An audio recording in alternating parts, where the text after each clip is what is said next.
Suban, politóloga y directora de la consultora Suban Córdoba. Paola, ¿cómo te va? Gonzalo y Carolina te saludan desde Ushuaia. Gracias por atendernos. ¿Qué tal? ¿Cómo están? Bien, Un ¿cómo gusto va? enorme. Igualmente, gracias por atendernos. Hola, ¿qué tal? Paola, bueno, los datos son realmente muy potentes, ¿no? Con una imagen del presidente que anda en términos negativos por encima del 60%.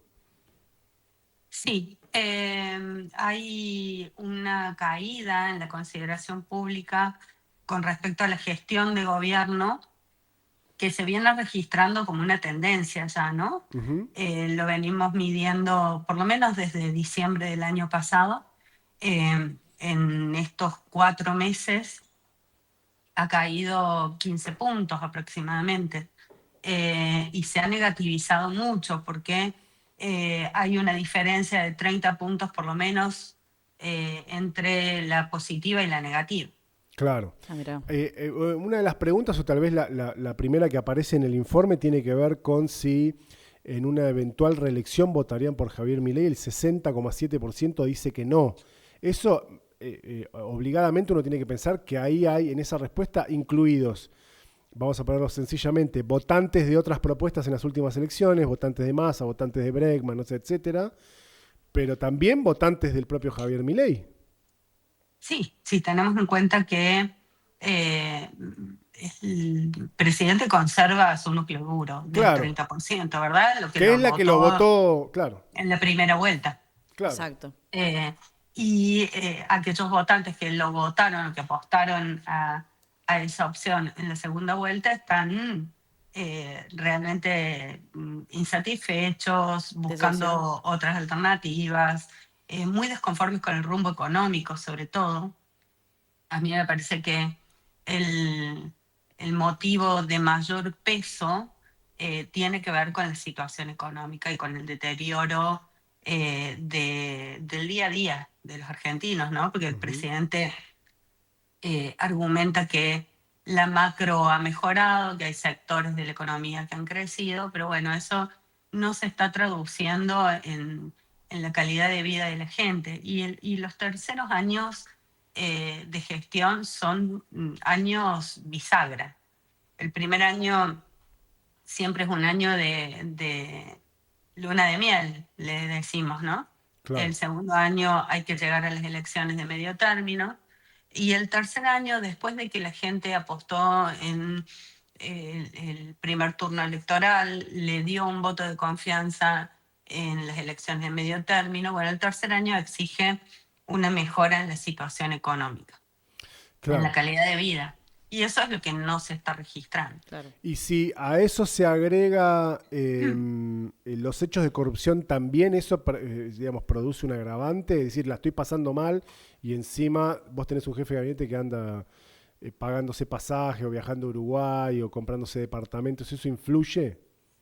Sí, claro, sí, tiene una clara influencia.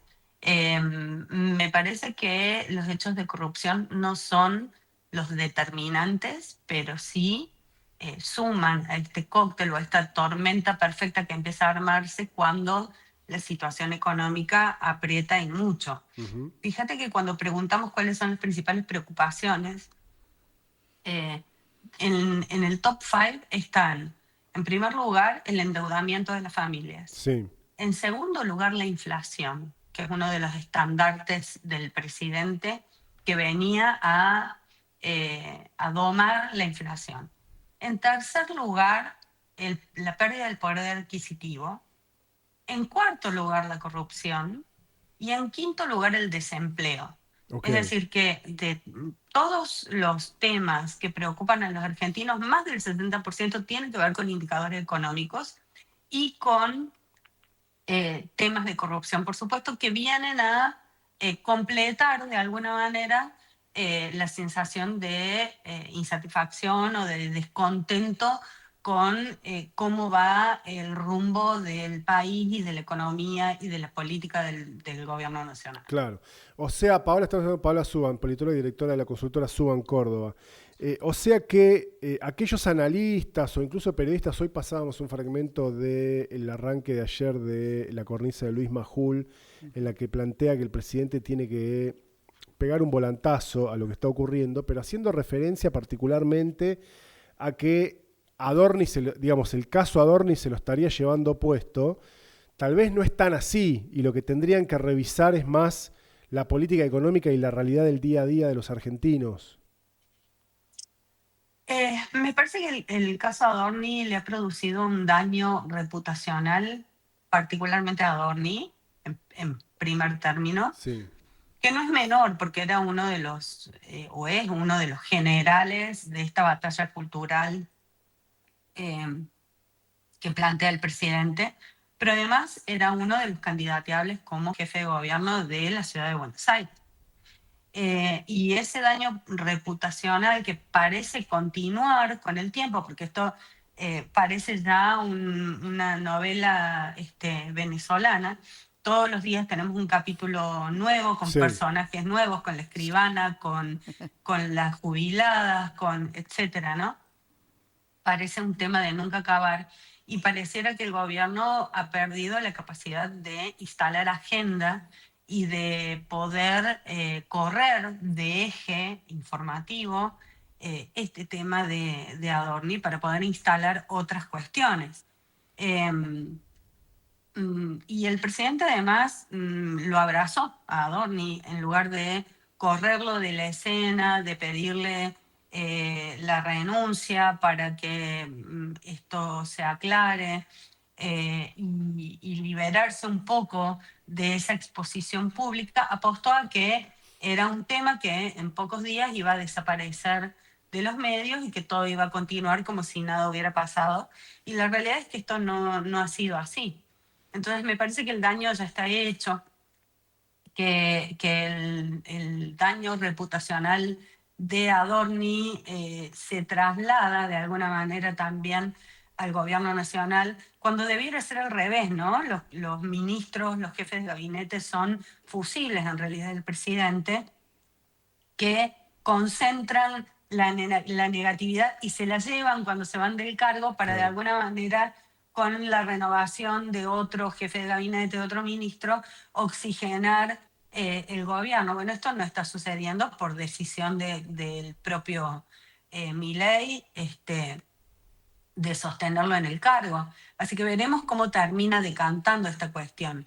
Yo creo que los hechos de corrupción influyen, son importantes, pero no son determinantes. Ujú. Recuerden ustedes que los dos presidentes reelectos desde el regreso de la democracia fueron reelectos en medio de denuncias de fuerte corrupción.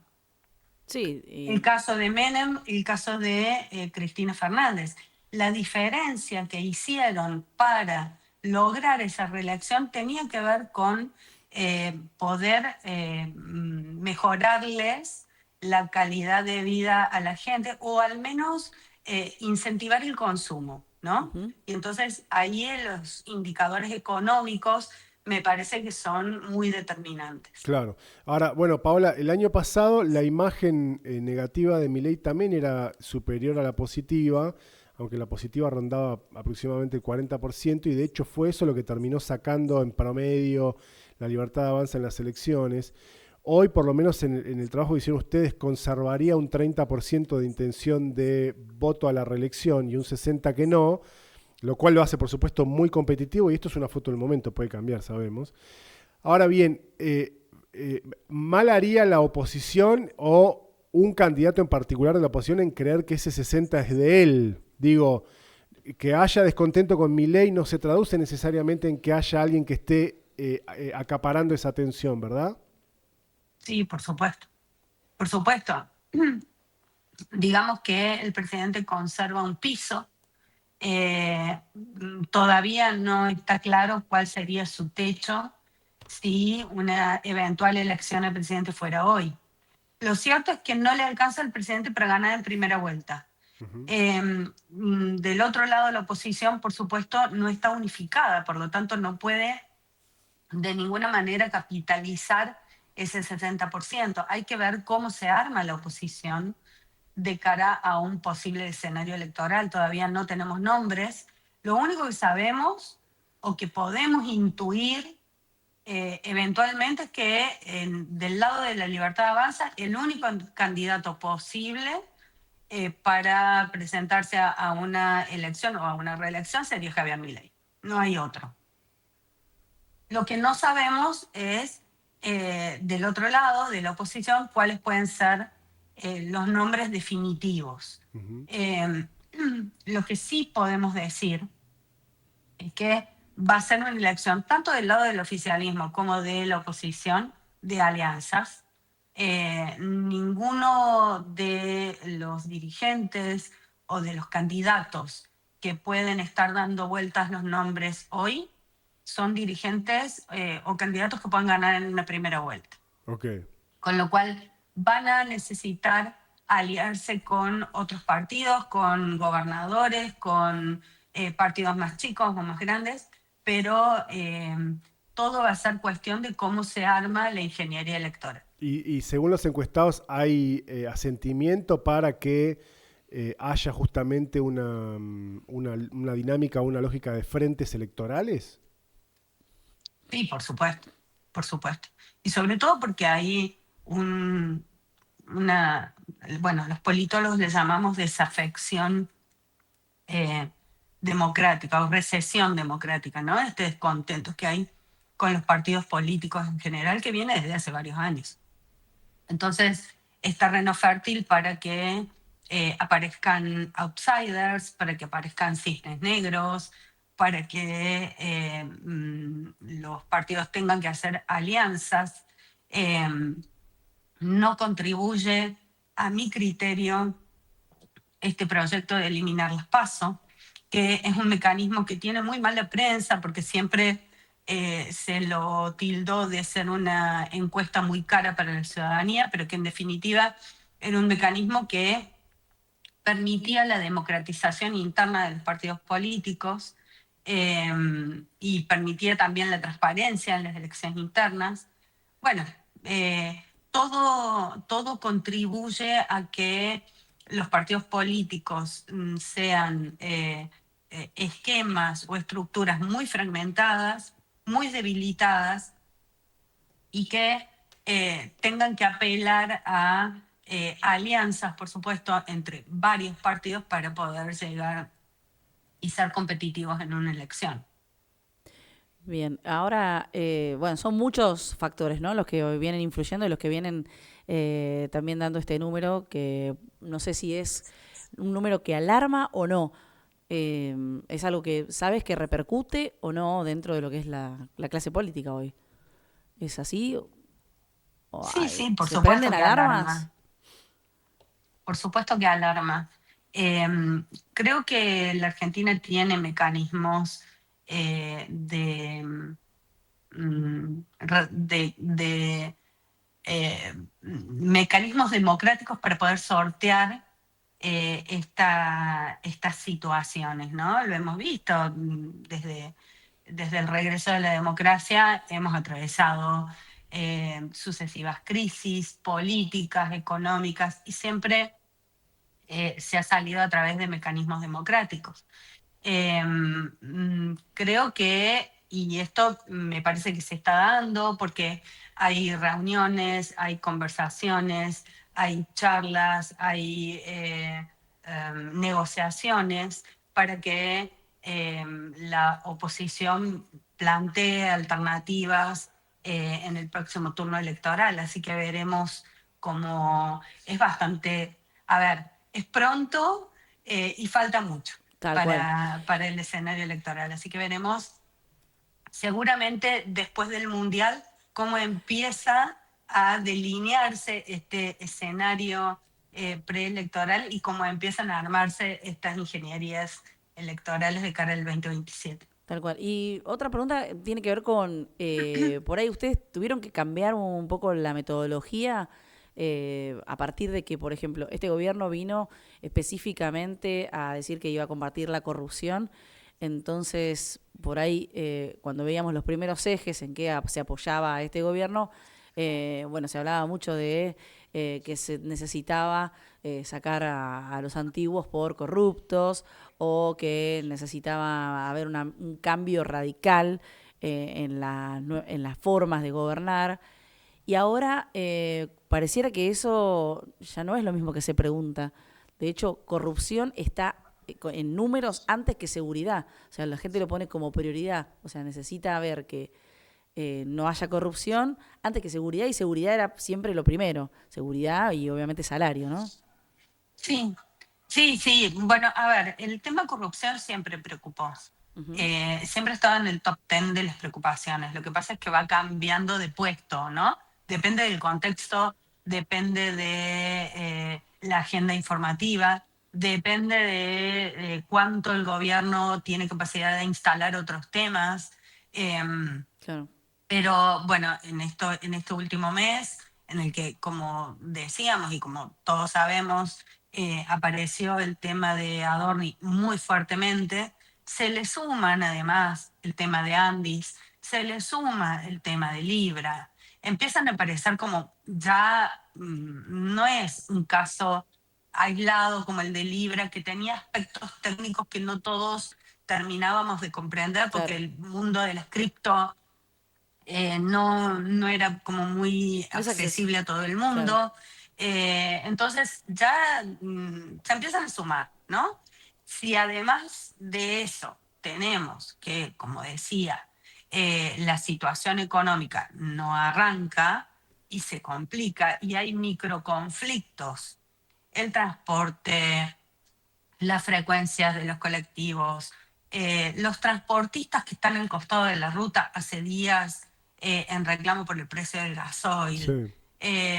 Bueno, la CGT que empieza a movilizar, las universidades, los jubilados, bueno, se empieza a armar esa tormenta perfecta que decíamos, ¿no? No es un solo tema que estalla o que detona o que condiciona absolutamente, sino que son varios que van sedimentando, que van juntando o empujando esta olla a presión, ¿no? Que en definitiva va empujando hacia la negatividad la consideración de la gente para con el rumbo del gobierno. excelente. Claro. Bueno, habrá que estar atento a ver Muchos. qué medidas toma el gobierno también, a ver si esto puede ir, porque puede cambiar, ¿verdad? Digamos, no es una. Claro, sí, Pero sí, ustedes sí ven una totalmente. tendencia. En los últimos meses hay una tendencia. Cuando vemos la película de todas las mediciones que venimos haciendo mensualmente, hay una tendencia a la negatividad en los últimos 4 meses, Claro. que no se detuvo, porque los años anteriores lo que veíamos era un mes subía 3 puntos, otro mes bajaba 4 puntos, y así. Era como constante y con una paridad, digamos, si se quiere, entre la positiva y la negativa. En estos 4 meses se ha despegado mucho la negativa, con una negatividad de más de 30 puntos por sobre la positiva y con una tendencia que no se ha modificado en los últimos 4 meses. Se puede modificar y se puede achicar esa brecha, sí, se puede, está a tiempo. Dependemos mucho también de eventos internos, pero también de eventos externos, ¿no? El funcionamiento o el resultado de la guerra y de cómo le termine siendo a Trump Sí.